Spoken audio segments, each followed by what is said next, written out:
తన తొడ మీద కూర్చోపెట్టుకున్నాడు. కూర్చోపెట్టుకుని వాడికి ఋషులు చెప్పిన మాటలు, వేదము ఇలాంటివి బాగా ఉండవు.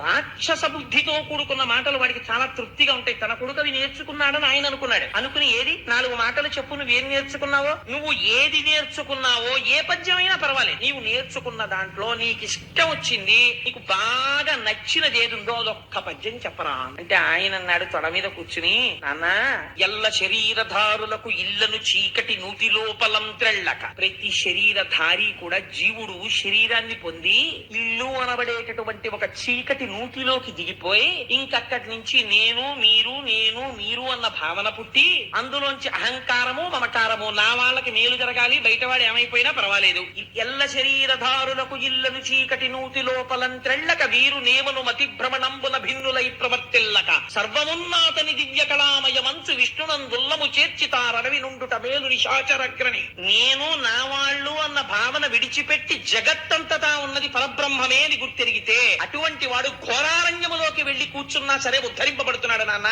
ఇది తెలుసుకోకుండా నేను నాది అన్న భావన పెంచుకున్నవాడు ఎంత ఊరినడి బొడ్డున కూర్చున్నా అటువంటి వాడి వల్ల వచ్చే ప్రయోజనం ఏదీ లేదు. నాన్న, ఎందుకు వచ్చిన దిక్కుమాలిన రాజ్యం నీకు ఇది? ఏం తెలుసుకుంటున్నావు ఇంత తపస్సు చేసి? అందుకని నువ్వు మార్చుకోవలసినటువంటి పద్ధతి ఉన్నది అని తండ్రితో మాట్లాడుతున్నాడు కనుక అన్యాపదేశంగా మాట్లాడాడు. మాట్లాడితే తెల్లబోయాడు హిరణ్యకశిపుడు. ఏమిట్రా ఈ పద్యం ఏమిటిరా, నేను అడిగింది ఏమిటి, నువ్వు చెప్పింది ఏమిటి అని. ఓన్లే పిల్లాడు కదా, ఇంకా ఫస్ట్ టైం కదా తెచ్చుకుని తొడ మీద కూర్చోబెట్టుకున్నాను, పాపం ఎవరైనా చెప్పారేమో అనుకుని అన్నాడు.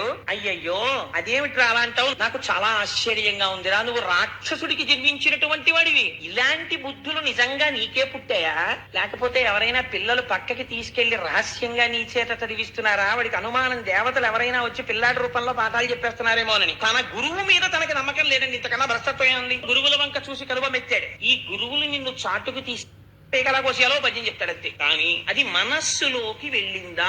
వెళ్ళలేదు. అంటే ఎంత దుష్ట సాంగత్యమునందు కూడా తన యొక్క స్థితిని, తన స్వరూప స్థితిని తాను నిలబెట్టుకున్నటువంటి మహాపురుషుడు ప్రహ్లాదుడు. ఇటువంటి స్థితిలో ఒకనాడు